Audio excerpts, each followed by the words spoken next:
Okay, now David, you going back into your early part of your career, you started at the University of Chicago, then you go to Georgetown. By the time I came to No, America, no, I went to shift first. you went to shift, so you're with Right. the firm first. All Right, right, I got right, that out of Right, sequence. right. Okay, you want to talk a little bit about some of that aspect of Sure, your career? sure. But I want to go back to the University of Chicago a little bit because I only told you part of what I did at the university, but I hinted at some of the other. Anyway, I was circulation as assistant reference librarian, as I said. And while in that position, I reorganized the circulation system, as you can probably imagine, and the system was reference and bibliography. But a lot of my work was with projects. Some of the projects I've already mentioned, I won't go over that again. But I served as librarian custodian of the Carl Llewellyn papers held in the library. And in that capacity, Carl Llewellyn had passed away, I think, probably in 1962. I may be off a little bit there. But he was an amazing person, I mean, in terms of helping to basically bring about the Uniform Commercial Code and so many other things. And he was also very interested in terms of anthropology. He had a huge anthropological collection. And so it reconnects with that your early days. That's true. That's true. That's yeah. true. And so a lot of this, so in that capacity, I needed to work with him. I mean, not him, of course, but with his wife, Soya Menshikov. And so Kenneth Twining, I worked most closely with. Professor Twining was very close to the family. And various others looking into such issues as, all right, there may be some materials here, in fact there were, that he had specified at a time that shouldn't be opened until 25 years after his death. Okay. And even though the way that the physical way that they were in boxes and so on, some of them were more accessible than they should have been. And so we had to deal with it. But that was a tremendous experience. The embargo, in effect. I'm sorry? You had to sort of respect the embargo. Oh, absolutely, for 25 absolutely, years, sure. absolutely. And but just learning about him in terms of, I went through some of the correspondence that I could go through, and of course all of that. And it was a tremendous experience in terms of that. We didn't have like any computerization at that time, and so we were working with the most advanced was like acid-free paper and stuff like that, because well, that was a big step because the former paper process with the acid, and it was just destroying the pages after absolutely 30, 40, 50 years. Absolutely. And it's interesting because paper that was made in certain years is much more susceptible to deterioration. Some of the really earlier paper is much more durable for some reason. That's right. In the early days, they made it from rag, and then they started making it from wood pulp. Right. I think around the latter part of the 19th century. Yep. And that's where the acid gets introduced. That's where the acid gets in. And then they have this beautiful paper, but they discover that it doesn't last. Right. And then around the 70s or so, they start, I mean, one of the big concerns we all had was, what do you do about these old books that are falling apart, the pages? And that's when the alkaline papers started to come in, which I think are pretty prevalent now in publishing. Right. And they're much more durable. Right, but during this period, you see, this was before the alkaline paper came in. So we were faced with this, really faced with this problem. And I can't really tell you what happened later, because after I left, I don't know what happened in terms of, I should have gone back to Judith Wright, and I just had an email from Judith Wright a couple weeks ago. Oh, did you? Yeah. And she reminded me. We were able to talk with her on camera for this project a few months ago. Oh, were you? Yeah, Frank Hodak and I were in Chicago, and we talked, among others, with Judy. Yeah, well, Judith, I guess. I knew Judy, and this is one of the things that we corresponded about, because I knew Judy before, as a librarian, before she came to the University of Chicago. And I was already there. And we had this position that was opened up. And really, in terms of government documents, we really needed somebody because, as you can imagine, government documents really need to be attended to, otherwise they get totally out of control. Well, there were so many of them. That's what I mean. That's what I mean. Yes. It was totally out of control. Yes. And so we needed to do something. Well, Judy, it turns out, and she reminded me of this, had taken a government documents course with Leon Liddell. Okay. And so he ended up offering her the job. And that's how she got to the university. Yeah. I don't know, She she probably. had a long and distinguished career there, Yes, too. absolutely. Recently has retired. Yes. And so Judy and I, we had the privilege of working together toward the end, before I left. And so we were delighted to have her come in, because it was a situation that really needed to be looked into. I don't know if she went into this in her. I don't want to preempt anything that she may have said in her. I don't recall that she talked about this aspect. But anyway, some of the other projects that I worked with, I worked did several things with the faculty, and I really enjoyed working with the faculty. Some very interesting people there. But one of the projects was helping to gather materials for new courses that they were thinking about. And so I was assigned, from the library as the person to work with on a number of these things. Like urban law, for example. That's what I remember. And this is when they were really thinking about sort of branching out from some of the traditional into some of the more things. And like environmental law for and so it's doing some of that. So I did work on that. I was on the planning committee for the circulation department for the Regenstein Library, which was being built. This is a general library that was being built on the university campus about that time.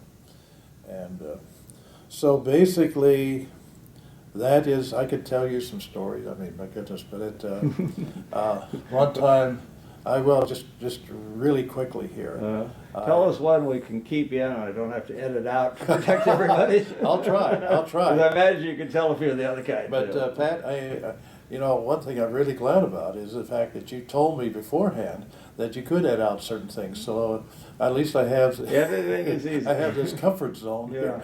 Now, of course, our viewers are probably now wondering, oh, what the heck does Keo strike from these things? And the reality is nothing virtually. Right. These go pretty much because it's your interview, not mine. I have mine. Right. Michelle Wu interviewed me, and I got to say my fees. Right. So now it's your call, David. Okay. Well, this is just fairly innocuous, but anyway, I went up to this professor's office. I'm not going to name names here, but anyway, I had to. For some reason, I had to go up there. I don't know if it has to do with a project or a name or whatever. But anyway, I had to go up to his office.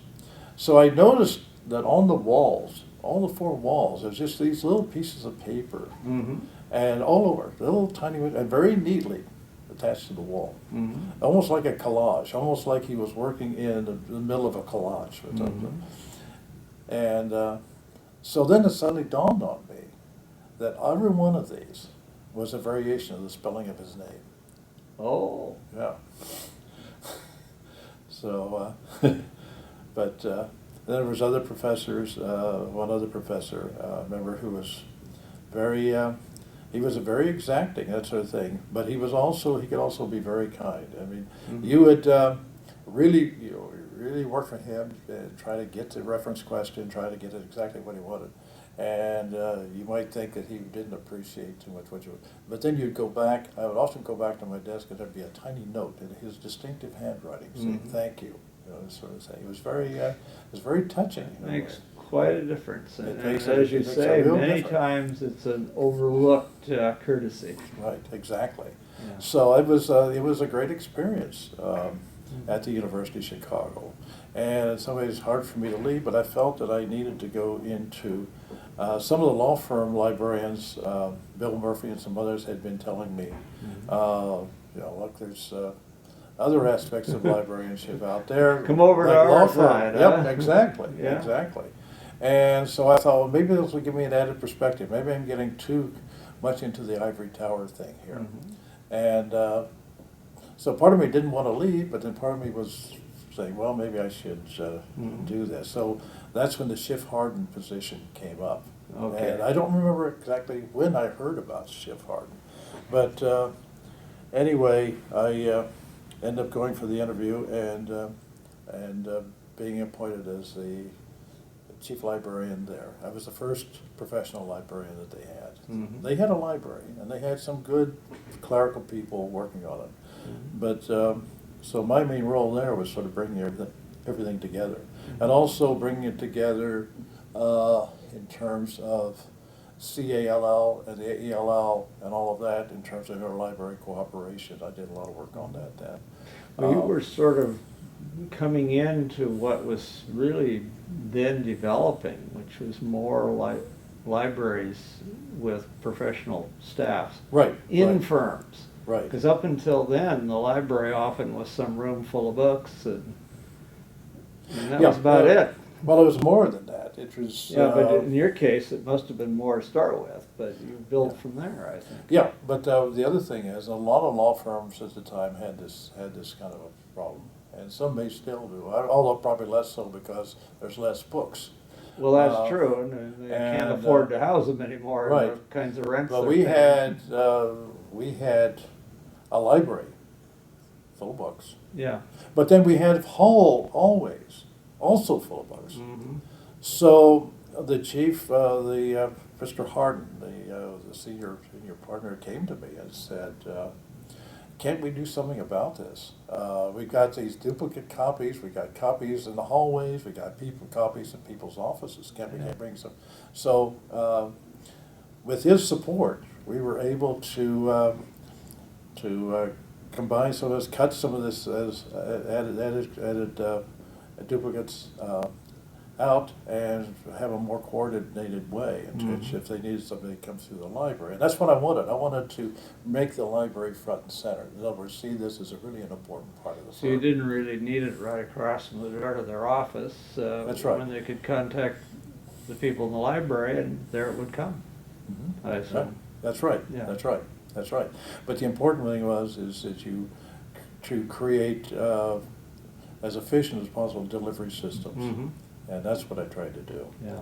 And even if I had to go the extra mile, but I had wonderful cooperation from other librarians, particularly the Cook County Law Library, especially. Well, you must have had a number of colleagues in Chicago. I mean, that was one of the cities that where all this developed early on. Right, exactly. And you had some real name peoples. Right.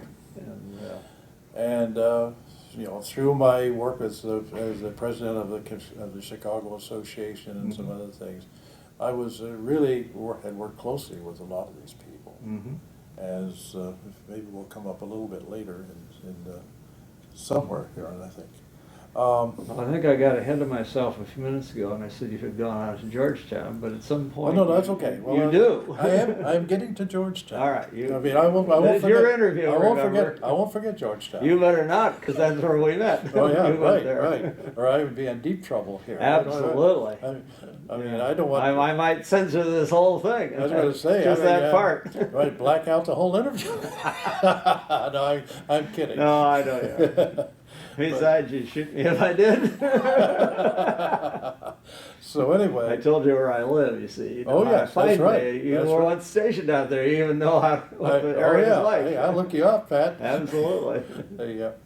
So anyway, one day at Chef Hardin, I received a call from someone from the dean's office at Georgetown University Law Center. I don't remember who it was, but it was from the dean's office. I was told that Morris Cohen had been conducting a study of their law library and had recommended that a new position be created to manage the administrative matters of the library under the general direction of the law librarian, Professor of Law John Boyles. I think you know John Boyles. Oh yeah, I know. And this person also said that Morris had recommended a few possible people to fill that position, and I was one of them.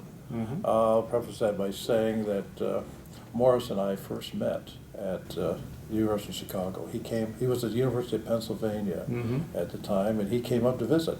And he and I, we sort of hit it off. We talked about a number of things and that sort of thing. And then he visited the Chicago Association of Law Libraries. I think he was the one that made a presentation at one of the meetings.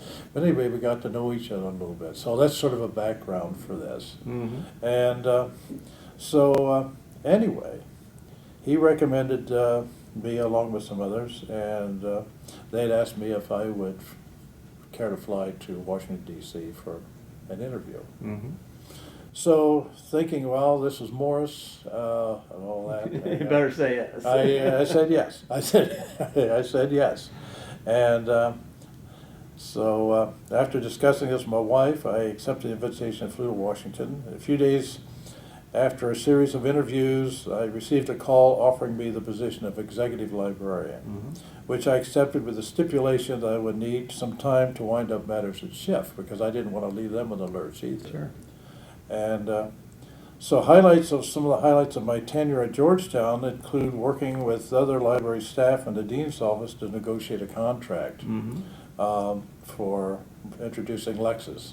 Remember the little things that you put on the telephones and all that? Yes, we were called acoustic acoustic couplers. You had a telephone, you dialed the computer, listened in the thing until you heard the computer answer with its unique, shall we say, voice, and then plugged it into this thing, and from there it slowly gave you the information on your screen. Right, and sometimes slowly. And very slowly.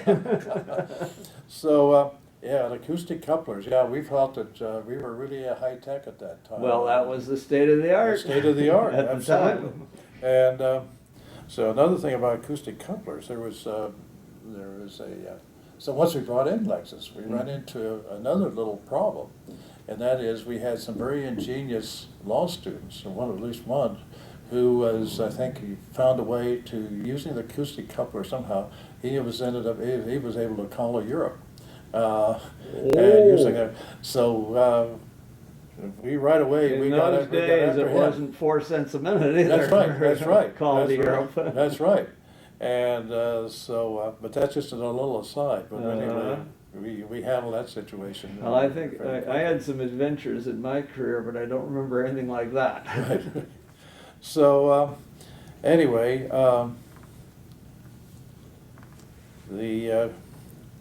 as I said, working with the other staff, I also was involved in terms of reviewing the budgeting and bookkeeping functions of the library.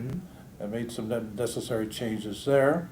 And of course, going back to circulation, we needed to totally revamp the question. And then we did that, and that's when I brought in Cynthia Arkin. You may have known Cynthia Arkin. I did, yeah. And so we hired her as our circulations librarian, and that was very good. She was able to bring coherence to that whole thing, and she was also actually very instrumental in terms of us introducing Lexis and training, and she was interested in terms of helping to train the people about that. As I recall, Harry Boyles, we call him Harry for Harrison. Right. He was not library trained, I believe. I think he was a lawyer. No, he wasn't. He wasn't. And essentially, I guess when you came, you brought the expertise that library training. That's right. That's right. And introduced that to probably, it was long since time to do it. Right. Well, there was that, and then there was also some other things, without getting into too many specifics here, in terms of foreign and international law. And so I was able to work very closely with George Roman, who, I don't know if George Roman had formal library training or not. But he was brought in as this was before my time. Yeah. Was brought in as a foreign and international law librarian. He had a very interesting background in terms of having a high position in the Romanian consulate in New York. Okay, so he's one of the group of sort of European civil law scholars. That's right. Who came to this country post World War II somewhere. And, often entered our field. He came as he was still working for the Romanian government under the dictatorship at that time, and somehow he decided he wanted out, and he has told me about car chases around New York City after I was trying to track him down, and it was a very tough time for him. Well, anyway, he ended up in Washington, and he ended up as our foreign international law librarian. Very nice man, and so he's one of the other people I worked with at there, helping to sort of bring some coherence to that, to that collection with his expertise. I also, for a time, was I would say an informal interim director at Georgetown, and Because Harry retired. well, Harry did not. He didn't whatever. retire. No, he didn't retire, but he decided to. He wanted to go up to full-time teaching. Okay, that's what I'm thinking, because they sort of left the directorship in the library, Yeah, at yeah. least in fact. Right. And was teaching classes. That's right. That's Yeah. right. He was. So he even physically he was he moved his office from the library to up in the law school for the faculty, rest of the faculty. Okay. So, yeah. I mean, we would talk once in a while and that sort of thing, but basically, so anyway, I say informal because of the fact that, since I didn't have a law degree, I didn't want to even pursue that in terms of going to the head librarian. So anyway, that's when, after a series of interviews, that's when they hired Terry Martin. I remember when Terry came, yeah. Right. And since this is part of an oral history project, I should mention one Georgetown Law Library story. Part of my time at Georgetown coincided with the Watergate proceedings. That's right. And absolutely, and yours too. That's right. We were listening to the hearings in the Senate, I think, on the way down in the car when we were moving from Connecticut to D.C. to try to take that job. Exactly. So anyway, one day, and I sort of digress here a little bit. One day, the dean got a call. I guess Dean Fisher, and he got a call from Senator Rodino's office. Now you recall Senator Rodino was in charge of a number of the proceedings having to do with the Watergate, and from the representative side of the Senate.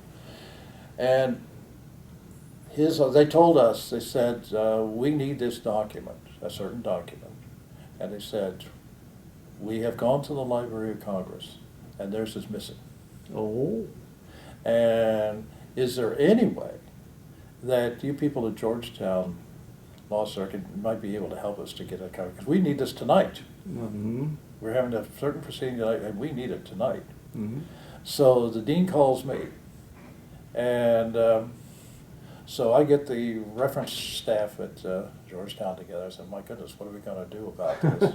And so we searched high and low, and we found the document in the library.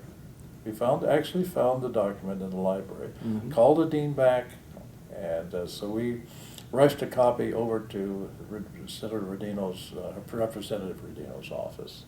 And so they were able to go ahead and use it in that proceeding. And part of that proceeding, as far as I can recall, had to do with the discussion in terms of the possibility and feasibility in terms of bringing impeachment proceedings against President Nixon.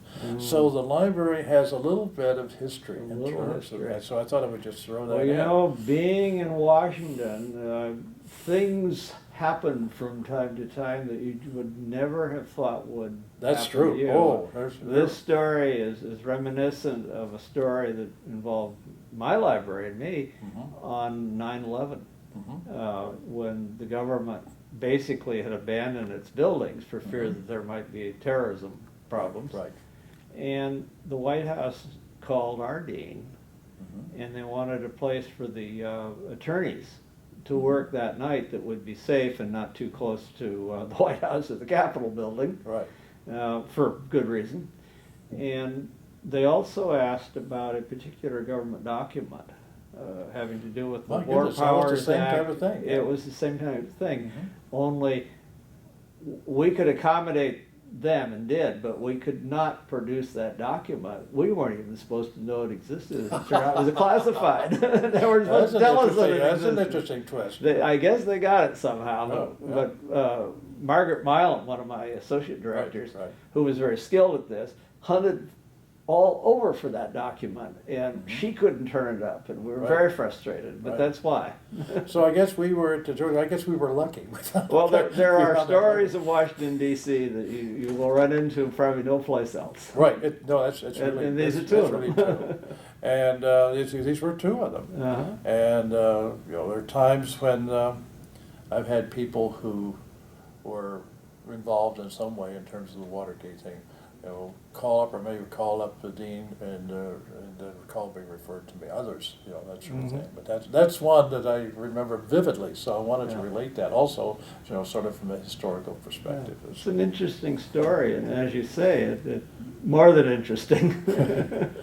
And so anyways, sometime in early 1978, say sometime, because I don't have any idea in terms of the exact dates or anything like that, I got a call from a managing partner. This was while I was at Georgetown, from Frank Musselman at Milbank, Tweed, Hadley, and McCloy in New York City, informing me there was an opening for the head librarian position at the firm, and that it had been suggested that I might be a good candidate to fill the position.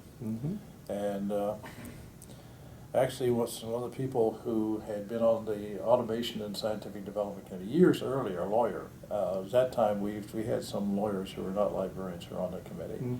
And so I think he was probably the person who recommended me. But anyway, I was recommended, and he's explained that the firm was heavily involved in ways to utilize computer technology, and that he was aware of my earlier involvement in library automation. And he said, anyway, I came up for an interview with him and various partners, and then took the train back to Washington that same evening. And this was in the middle of a huge snowstorm. If you will go through the weather reports, that sort of thing, you'll hear about the blizzard of 1978 New York. I remember that was a particularly cold winter, the whole winter, and we had a nor'easter that this was bad. hit. Yeah. And in fact, so finally he said, you better get out of here if you're going to get back. And so anyway, so I did, and so I was going back to Washington, and my wife met me at the railroad station in Washington. And in the meantime, before I got back, him or someone had called her and told them that they had decided that I was to be their next head librarian. That's how I learned that. So that's how they make the offer. Through your wife. Yeah, sort of a preemptive Well, strike maybe there. they figured they better have her agreeing to this first. Right. So it's sort of like a preemptive strike thing. It sort of amused me. This is how it would go. Life was very different in human resources work in those days than it is today. Right. I mean, they would have to, you're right, they would have to go through many more channels today. Oh, heavens, yes. Because in later years, we were, had classes and all kinds of things in terms of questions to ask, questions not to ask, and all different Oh, sorts of I things. remember all those. Oh, yeah. So this was quick. Certain information you did not want to know for fear that someone would think you took it into inappropriate consideration. Right. Some of my highlights while at Milbank Tweed included working with members of their computer department to begin to explore ways of to use the computer to prepare indexes of a legal memorandum, which in all the firms was very, that was sort of at the forefront of one at that time.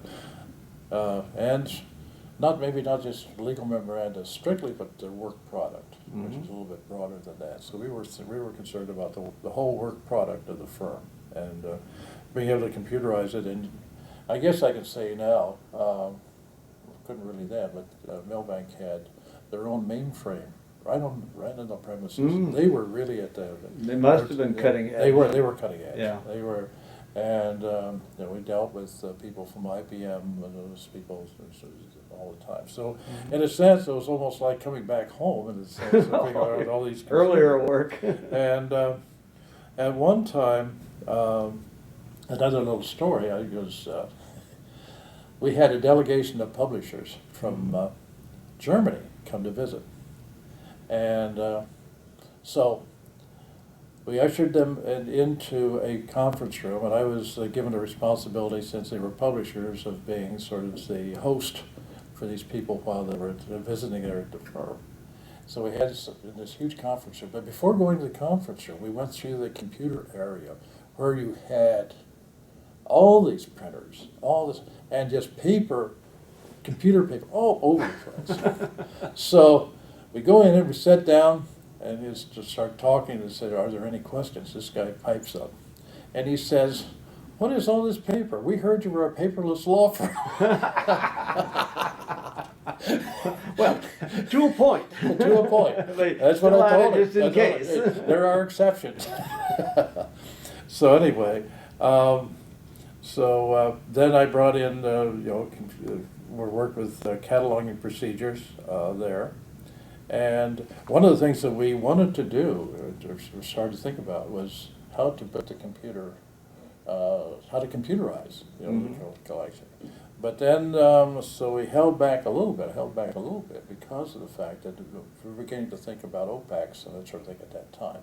This is even though it was very, very early. Mm-hmm. So was it wise to come up with an in-house system when a few years later you might have to, it'd be more advantageous to everybody to go into a more of a cooperative system, so that if you didn't have something here, you could quickly identify it as being there and that sort of thing. So, but anyway, those are some of the things I was grappling with at Millbank. Mm-hmm. Also organized a litigation library. Mm-hmm. And then brought in the firm as an institutional member of AELL. I don't know if they still are or not, mm-hmm. But we did bring them in as a member. Well, I suspect those of us in the association are going to give you kudos for that, because we were looking to expand the membership base through a lot of those years. Right. So anyway, while at Georgetown and Millbank Tweed, I had become acquainted with some of the courts and court librarians, both here and both in New York and both especially in Washington, and became fascinated with the role of librarians in working with judges in the courts. Mm-hmm. I really had become fascinated with the idea of, it seems like that the courts were fundamentally different in the sense that in the firms, it was like advocacy. In other words, you're advocating for the clients, and that's the approach. Whereas in the courts, you had these judges listening to all this and making sort of a judgment on those sort of little different bases than, particularly taking one side or the other, trying to bring all this into account. So anyway, at the I'll move along here. As far as the as being a principal law librarian, I was at the criminal term, of course, as judicial district, and I applied for the position, got it, and one of the big things I did there was organize the transcript collection. This is very unique. I won't go into it because I want to move on here. Served on the library's advisory committee that I had mentioned a little bit earlier, provide overall personnel operations management for the public access library, and working with the courts management group. And one of the most important things that I did at the Supreme Court Library was to develop blogs, develop websites, that sort of thing, in response to trying to make sure that we were able to cope with the cutbacks in books and that sort of thing, and still have adequate services and that sort of thing. So a lot of my time was spent on that. So basically, the sorts of things everybody is going through, especially today. That's right. That's right. That's right. Basically, you got an earlier start on. Got an earlier start on it. Yeah. And I got an earlier start partly because of my work, which we probably won't be able to get into, is my teaching and that sort of thing. Yeah, I wanted to ask you a little bit about your teaching, because you're not known as an academic director, and you know, one expects many of them do teach. Many of us, I did, but you have a record of that. Could we talk a little bit about that? Yes, I did teach for 21 years Yeah, I at know. the It's long. Baruch College City University of New York. Mm-hmm. I was in their continuing education program, and I taught first computers, regular conventional research, but then after about 10 years, I went into strictly computer-assisted legal research. Mm-hmm. And so after they gave me a lab, computer lab, 20 computers, Mhm. gave me a lab assistant who was very proficient in technology Mm-hmm. and web design and all of that. And so just moving very quickly, that was a great experience. I talked to librarians, I had some judges, I had all different types of people. And a lot of people who wanted updates. I'm talking about even from the courts and from the firms, would come and take my course. That must have been rather gratifying. I mean, these are people who want to know what's going on in that area. It kind of validates all the work you've done all those years with computerized materials. And a lot of people, we required everybody to have at least a bachelor's degree that would take the course. So we didn't. But we had a lot of PhDs. We had a lot of executives who had not had any formal legal training but needed for confronting legal issues. And so they were coming to take the course as a way of sort of segueing into at least having some knowledge that they could use in terms of making judgments that were presented to them by their own counsel, that sort of thing. So anyway, I'll leave that unless you want me to say expand on it. No, I think it's interesting that you did it, and you did it for quite a while. Yeah. And that's probably. It was good. I mean, it sounds almost like once a teacher, always a teacher, because I Yeah. taught way back there. That's right, way back in your right. salad days. Right, you were a exactly. teacher. Yeah. Yeah. Sort of on that basis, we're sort of nearing the end of today's conversation. But it is customary to give you the last word, even if I go and chime in afterwards, because I'm ill-behaved on these things. Is there anything we haven't talked about? that Well, you'd I like was bring going up, to David? I was interested in your last question here. Mhm. Not the last question, but the question about the big switch. All right. Uh, Let's talk about that. And so I just wanted to say a few words here. Mm-hmm. And for me, the big switch, as you called it, Mm-hmm. it was something like multitasking on steroids. Really, it really was. It was a constant balancing act between attempting to meet with traditional needs, while at the same time working to identify and implement new policies and procedures, and required to address the challenges having to do with the new technologies. So it's trying to balance all of that, along with dealing with budget cutbacks, and the growing perception among some that with the internet and all of that, online searching, that books would become unnecessary. We had some to say, And there were libraries too. And yeah, many of right, them. right. And so all of this, and then of course I had two aspects to deal with, and I'm really condensing here. Yeah. We had two aspects of this. We had to think in terms of the unified court system. Remember I said we had the Chief Librarian's Advisory Committee, which I was a member of, and all of that. That had to do with statewide. But then we had specific library policies, procedures, that sort of thing, which are separate in the sense that those were more local, or run through the local courts. In my case, they gave me pretty much leeway to do, because I guess, you build up trust over time. And so all of this became very difficult, and that's the reason why we went so much into. We looked at ebooks, and we decided. I talked to a number of vendors, and so we decided that it wasn't their time yet. We didn't have enough. There wasn't enough content for it to meet our needs.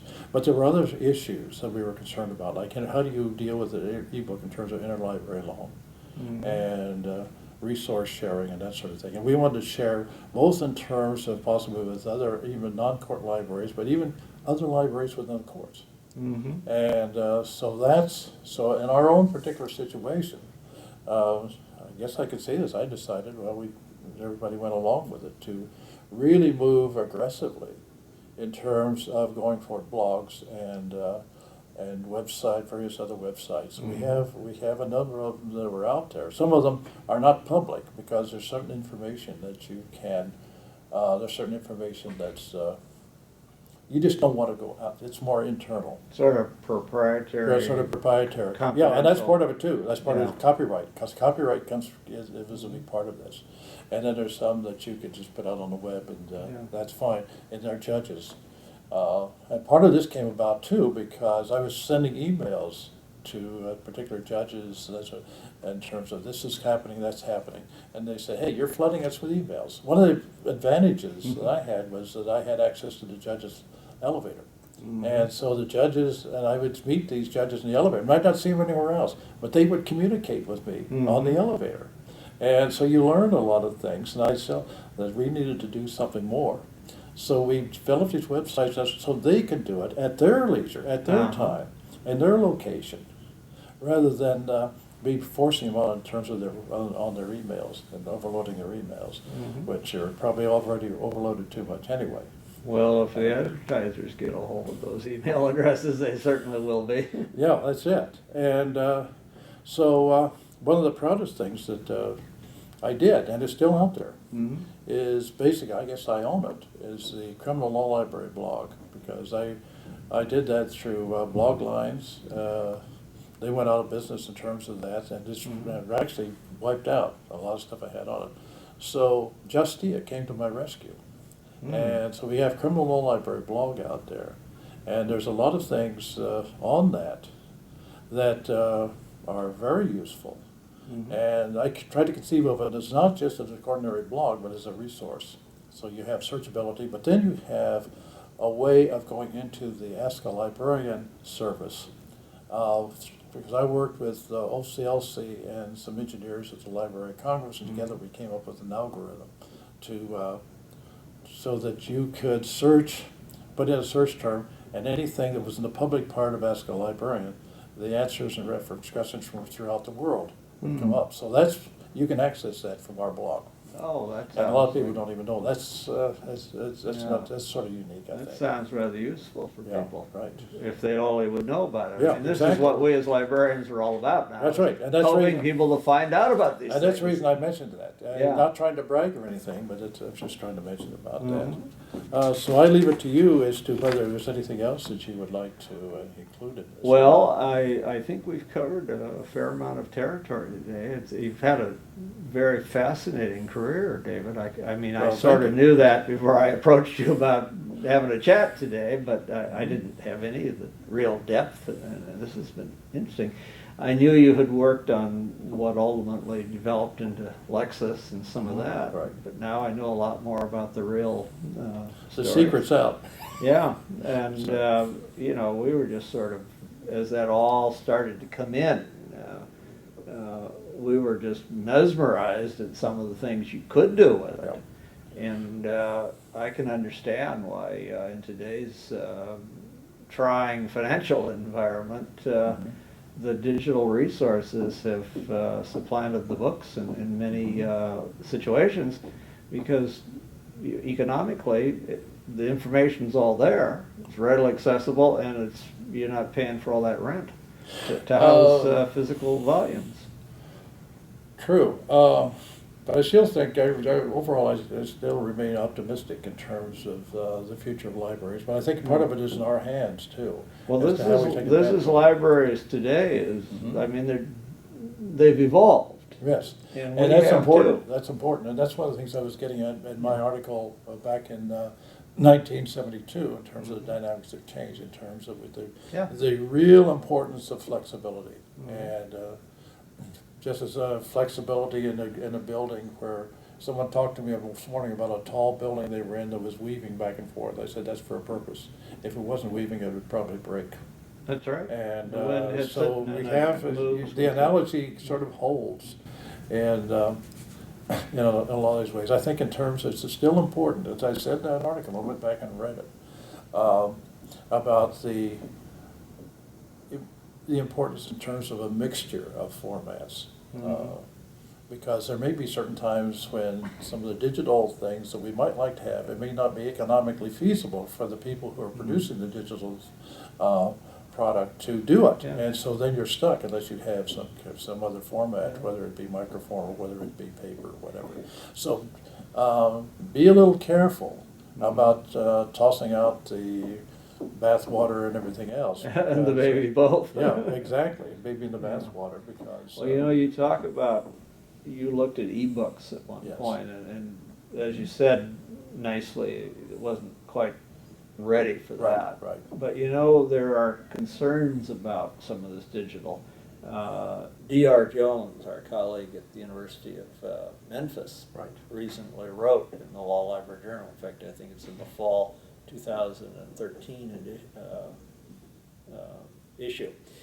She talked about digital and how so much of that now is more covered by the contracts that the publisher and the library have, and less by some of the aspects of copyright law that used to cover us when we were buying books, like the first use doctrine and sharing and so on, and that has, you know, it is in effect, it has to be something that we work with the publishing world so we can actually function as libraries in a proper sense without giving away what they have a proper sense to protect of their property rights. This is an important issue. I talked to Professor Darnton about a year ago. He was in New York on something, and I met him. We had a chat, and we'll see some of the stuff that he's coming up with in terms of systems of maintaining digital records and that sort of thing. Haven't really followed that lately. Yeah. But we discussed it. We discussed the idea that I might get involved in some way at some point. But Now the symphony might not want to give you up. They don't have time for this. right, I know. But see, that's what just yesterday. Someone or Sunday, I was visiting someone. They said, when you live in Westfield, one of the things you have to learn how to do is to say no. Yeah. I'm learning that. You haven't learned that quite yet. Right. I didn't learn it entirely, but That's part of why life is interesting. I'm getting there because there's so many interesting things. Going back to the joy of discovery that I talked about in terms of the archaeology, which has stayed with me. That's Those right. are interesting of new things. Mhm. So there's a pattern there. Yeah. Well, very good. Maybe on that, I should thank you, not only on my behalf for today's conversation, David, but also on behalf of Michelle Wu, Frank Hodak, and Dick Spinelli, our colleagues with whom I have the honor of putting together this oral history of our profession, law librarianship, for the Spinelli's Law Library reference shelf portion of Fine Online. Well, and I thank all of you, and I'll mention Dick Spinelli in particular. I've known him for a long time, and I think him putting together this library reference shelf is really a great resource, Yeah. and I commend him for that. Well, it's been And fascinating. all of you, to be and getting a chance part of to it. talk to you again has been Yeah. great. Oh, it's wonderful, David. So David Badertscher, on that point, we'll sort of end our conversation. Okay, great.